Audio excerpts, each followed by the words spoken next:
అందరికీ నమస్కారాలు. నా పేరు మల్లిక. నేను 6వ తరగతి చదువుతున్నాను.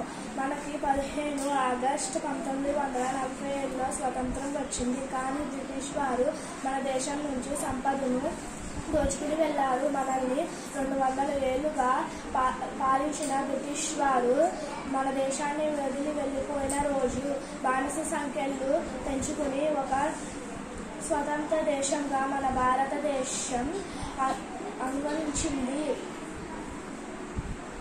అయితే ఈ స్వతంత్రం మనకు అంత సులువుగా లభించదు. ఎంతోమంది స్వతంత్ర సమరయోధుల ప్రాణ త్యాగాలు ఫలితంగా మనకు స్వతంత్రం లభించింది. మన దేశ ప్రజలు నాయకులు ఇచ్చిన స్ఫూర్తితో మన దేశం ఎదుగుతుంది. అభివృద్ధితో పరుగులు పెట్టాల్సిన యువతలు అభివృద్ధితో వెళ్తున్నారు. దేశం మారాలి అంటే మనలో మార్పు కలగాలి.